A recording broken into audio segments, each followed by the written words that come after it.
This is the story of a man named Stanley. Stanley worked for a company in a big building where he was employee number 427. Employee number 427's job was simple.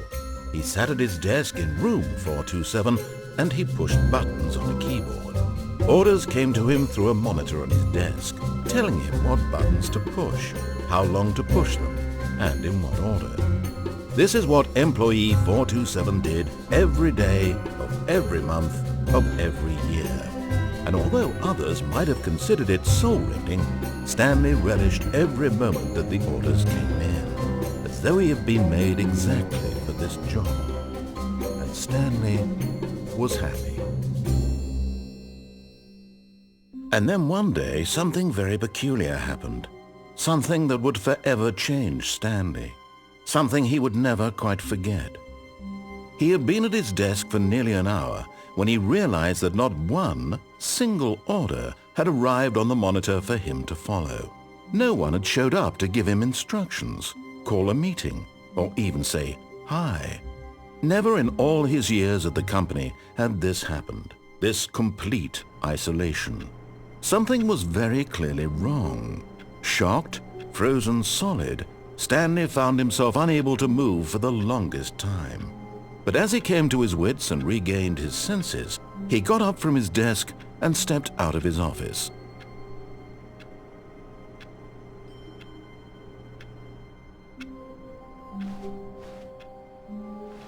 All of his co-workers were gone. What could it mean? Stanley decided to go to the meeting room. Perhaps he had simply missed a memo.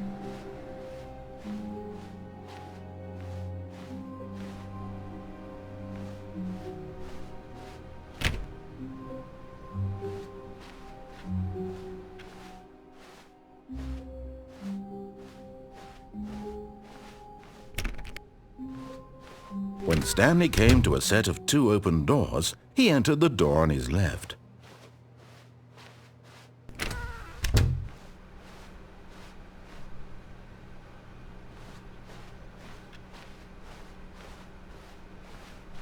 Yet there was not a single person here either.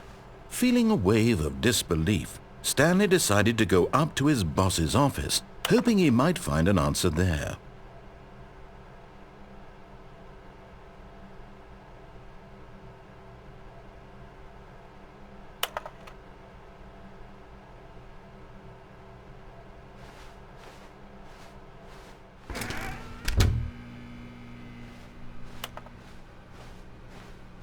Coming to a staircase, Stanley walked upstairs to his boss's office.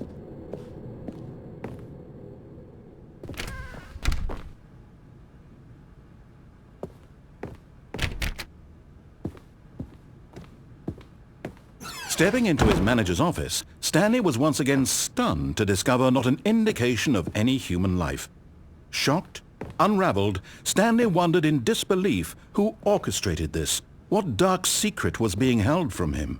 What he could not have known was that the keypad behind the boss's desk guarded the terrible truth that his boss had been keeping from him. And so the boss had assigned it an extra secret PIN number, 2845. But of course, Stanley couldn't possibly have known this.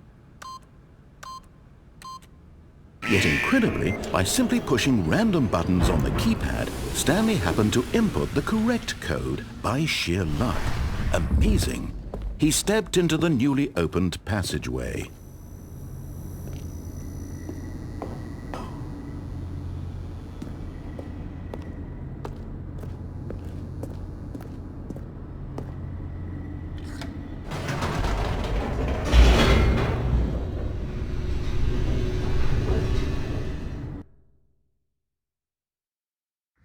Descending deeper into the building, Stanley realized he felt a bit peculiar. It was a stirring of emotion in his chest, as though he felt more free to think for himself, to question the nature of his job. Why did he feel this now, when for years it had never occurred to him? This question would not go unanswered for long.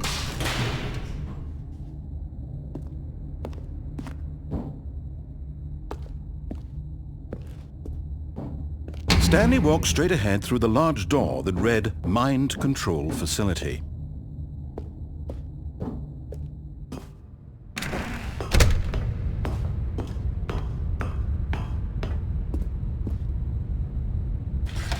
The lights rose on an enormous room packed with television screens. What horrible secret did this place hold? Stanley thought to himself. Did he have the strength to find out?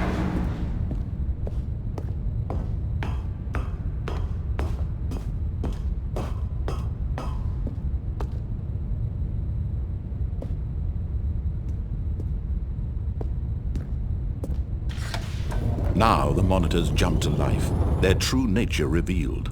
Each bore the number of an employee in the building, Stanley's co-workers.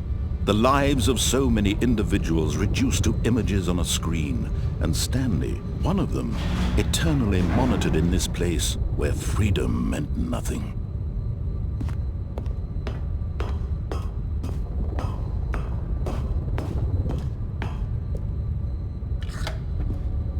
This mind control facility, it was too horrible to believe. It couldn't be true. Had Stanley really been under someone's control all this time? Was this the only reason he was happy with his boring job? That his emotions had been manipulated to accept it blindly? No, he refused to believe it. He couldn't accept it. His own life in someone else's control? Never! It was unthinkable. Wasn't it? Was it even possible? Had he truly spent his entire life utterly blind to the world? But here was the proof. The heart of the operation. Controls labeled with emotions. Happy, or sad, or content. Walking, eating, working. All of it monitored and commanded from this very place. And as the cold reality of his past began to sink in, Stanley decided that this machinery would never again exert its terrible power over another human life. For he would dismantle the controls once and for all.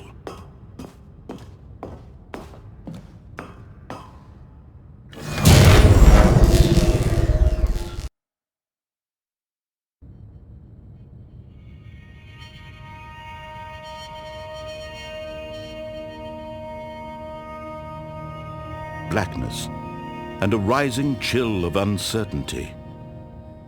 Was it over? Yes! He had won! He had defeated the machine, unshackled himself from someone else's command. Freedom was mere moments away. And yet, even as the immense door slowly opened, Stanley reflected on how many puzzles still lay unsolved. Where had his co-workers gone? How had he been freed from the machine's grasp? What other mysteries did this strange building hold? But as sunlight streamed into the chamber, he realized none of this mattered to him, for it was not knowledge or even power that he had been seeking, but happiness. Perhaps his goal had not been to understand, but to let go. No longer would anyone tell him where to go, what to do, or how to feel. Whatever life he lives, it will be his. And that was all he needed to know. It was perhaps the only thing worth knowing. Stanley stepped through the open door. Stanley felt the cool breeze upon his skin, the feeling of liberation, the immense possibility of the new path before him. This was exactly the way, right now, that things were meant to happen. And Stanley was happy.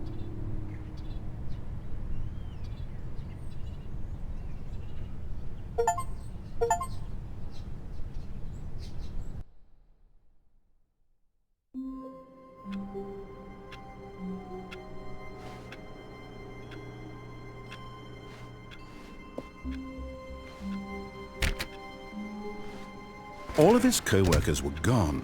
What could it mean? Stanley decided to go to the meeting room. Perhaps he had simply missed a memo. No matter how hard Stanley looked, he couldn't find a trace of his co-workers.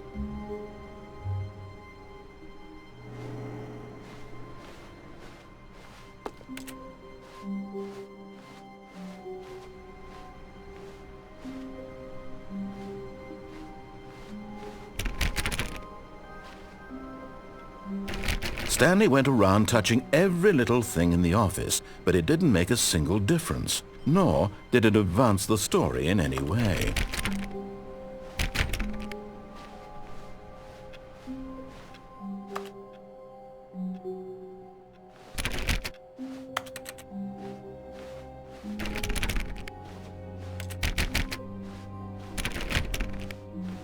When Stanley came to a set of 2 open doors, this was not the correct way to the meeting room, and Stanley knew it perfectly well. Perhaps he wanted to stop by the employee lounge first, just to admire it.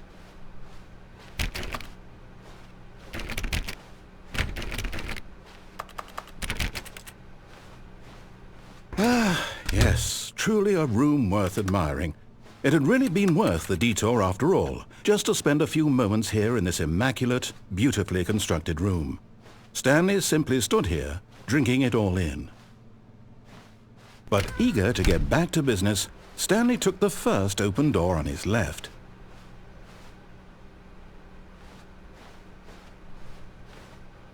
Stanley was so bad at following directions, it's incredible he wasn't fired years ago.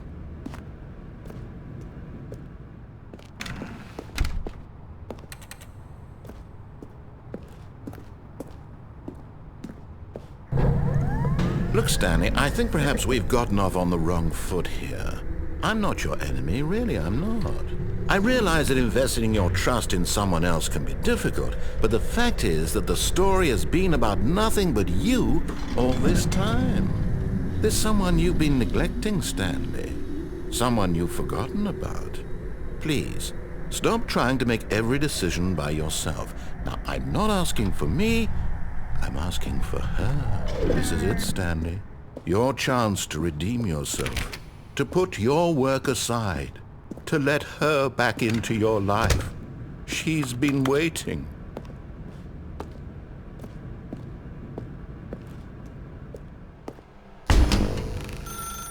That's her, Stanley. You need to be the one to do this, to reach out to her. If you can truly place your faith in another, then pick up the phone.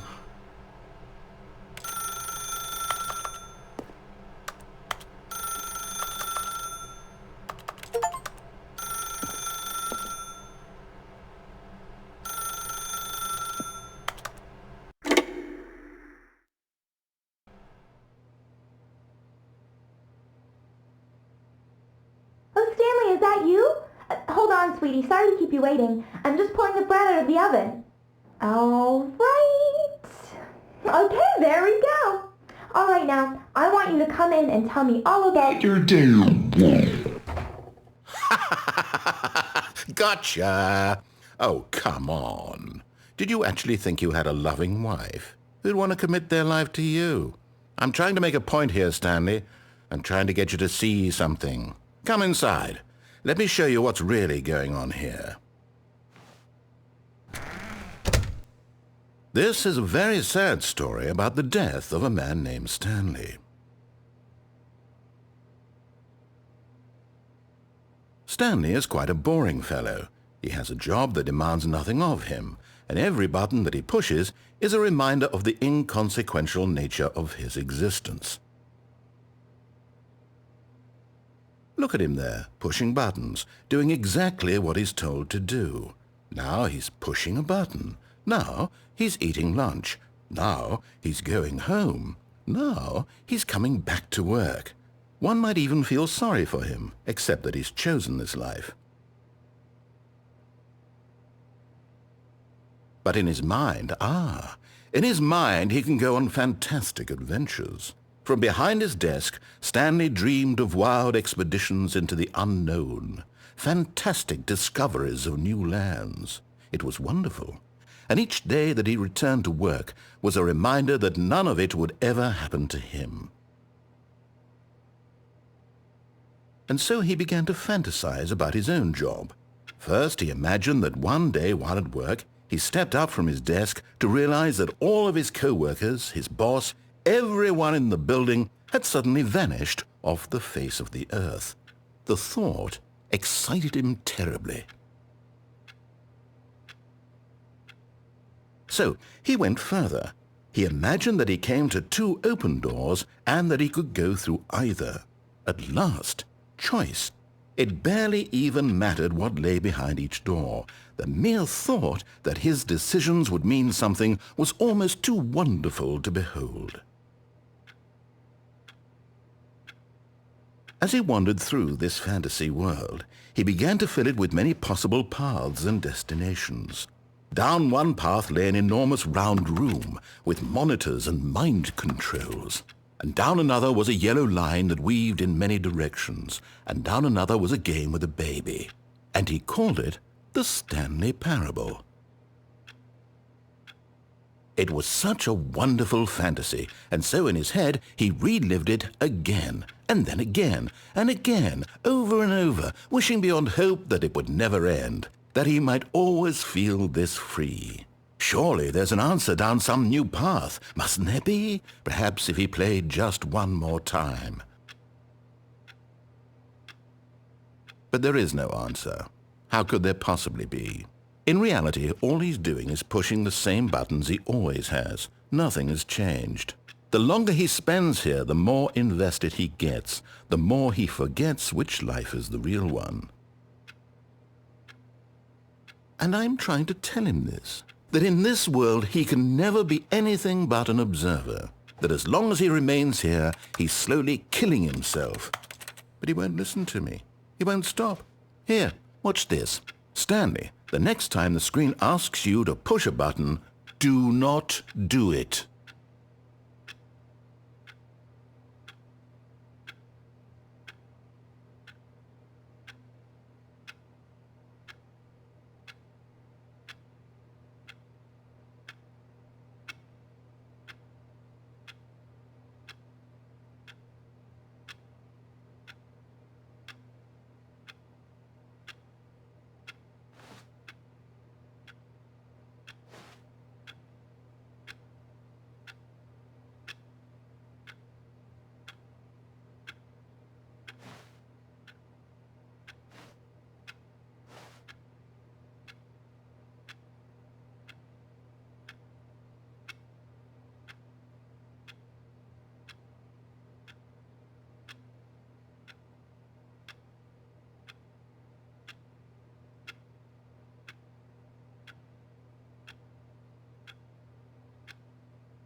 You see? Can he just not hear me? How can I tell him in a way that he'll understand that every second he remains here, he's electing to kill himself? How can I get him to see what I see? How can I make him look at himself?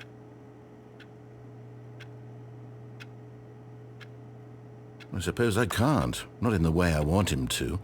But I don't make the rules. I simply play to my intended purpose, the same as Stanley. We're not so different, I suppose.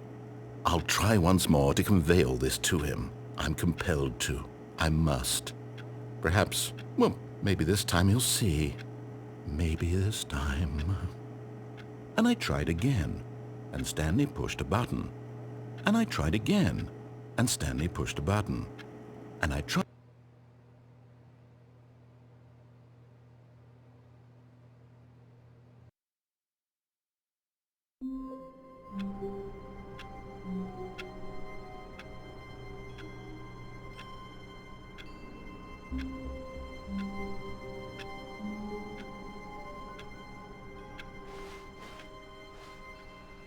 All of his co-workers were gone. What could it mean? Stanley decided to go to the meeting room. Perhaps he had simply missed a memo. No matter how hard Stanley looked, he couldn't find a trace of his co-workers.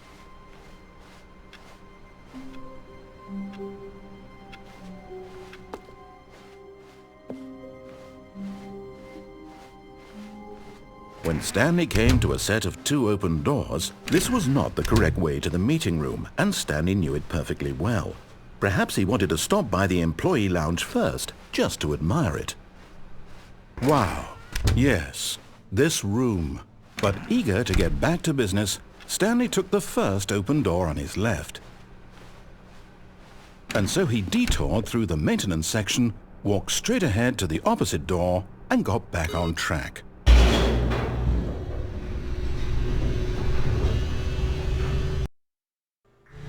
But But Stanley didn't want to go back to the office. He wanted to wander about and get even further off track. So now in order to get back, he needed to go, from here it's, left. Oh, no, it's to the right, my mistake. No, not the right. Why would I have ever said it was to the right? What was I thinking? It's clearly... Oh dear, would you hold on for a minute, please? Now, let's see. We went down right, left, down, left, right. Yep, okay, yes. I've got it now. This story is absolutely, definitely this way.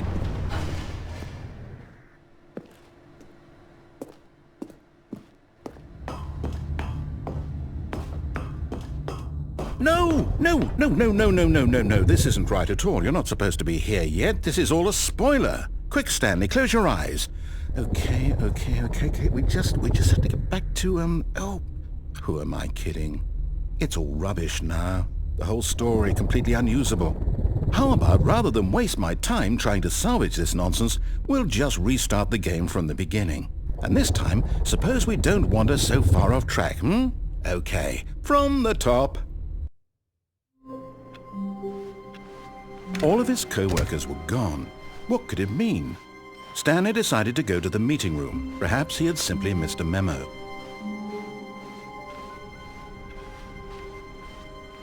When Stanley... Wait, what? No, I restarted. I swear I definitely restarted the game over, completely fresh. Everything should be... Oh, did something change? Stanley, did you change anything when we were back in that room with all the monitors? Did you move the story somewhere or... Hold on. Why am I asking you? I'm the one who wrote the story. It was right here just a minute ago. I know for sure that it's here somewhere. Okay, then. It's an adventure. Come, Stanley. Let's find the story.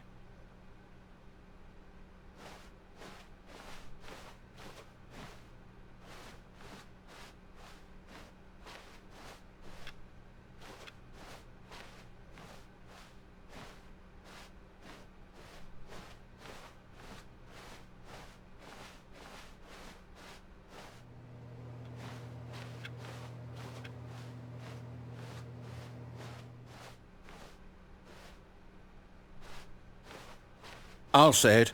This is the worst adventure I've ever been on. I can promise you there definitely was a story here before.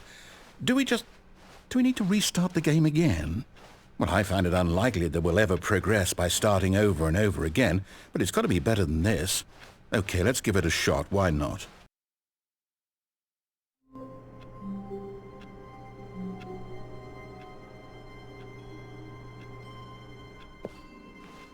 All of his co-workers were gone. What could it mean? Stanley decided to go to the meeting room. Perhaps he had simply missed a memo.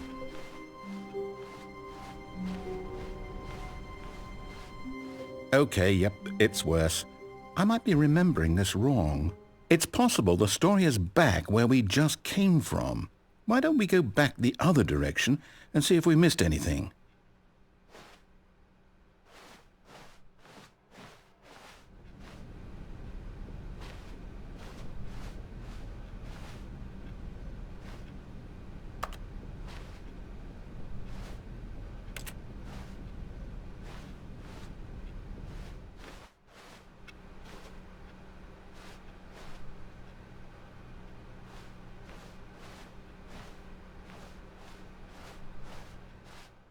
Aha! I knew we'd miss something. The story. Here it comes. No, wait, never mind. Not the story. Okay, let's head back the other way and retrace our steps.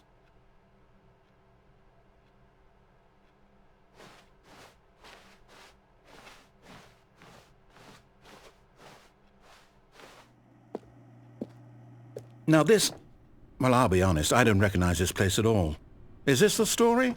I don't think so. I can't quite recall, but I believe my story took place in an office building. Is that correct? Do you remember, Stanley? Well, do you know what? Since I've completely forgotten what we were supposed to be doing, how about this? You win! Congratulations! I know you put in a lot of hard work and it really paid off, so good job. Oh no, I don't feel right about this at all.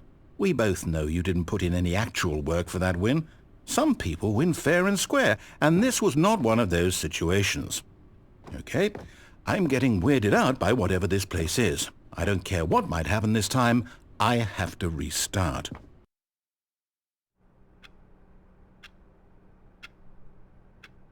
All right, I've got a solution. This time, to make sure we don't get lost, I've employed the help of the Stanley Parable Adventure Line.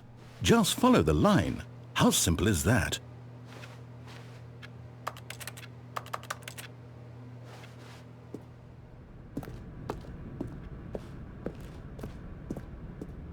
You see?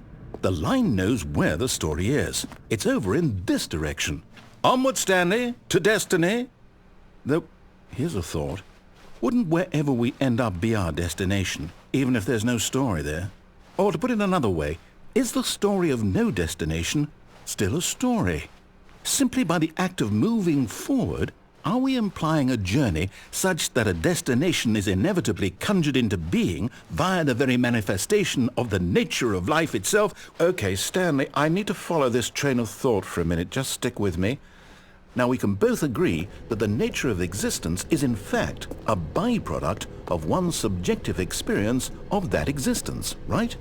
Okay, now if my experience of your existence rests inside of your subjective experience of this office, is this office in fact the skeleton of my own relative experiential mental subjective construct? Whoa. Hang on. That got a bit weird back there. Well, I'd like to apologize. Not sure where I was going with all that. You know what? I think what we need right now is a bit of music to lighten the mood.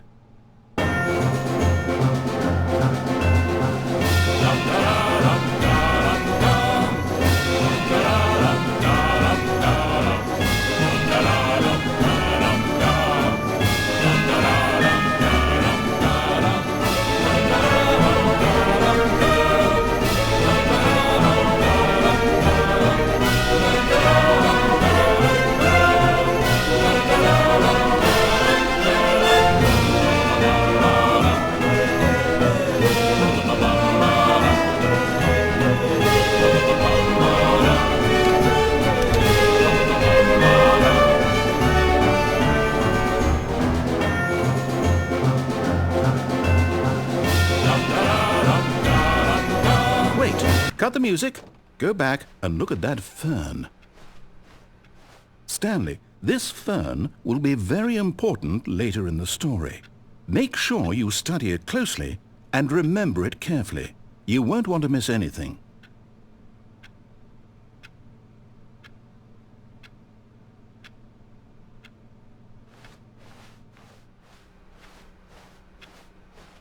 Wait, what? We're back at the office? No. Line, you do know we're looking for the Stanley Parable, right? The story? Is any of this ringing a bell?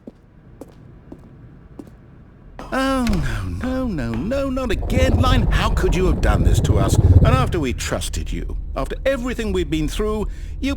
Oh, I can't take this anymore. To hell with it. Restart.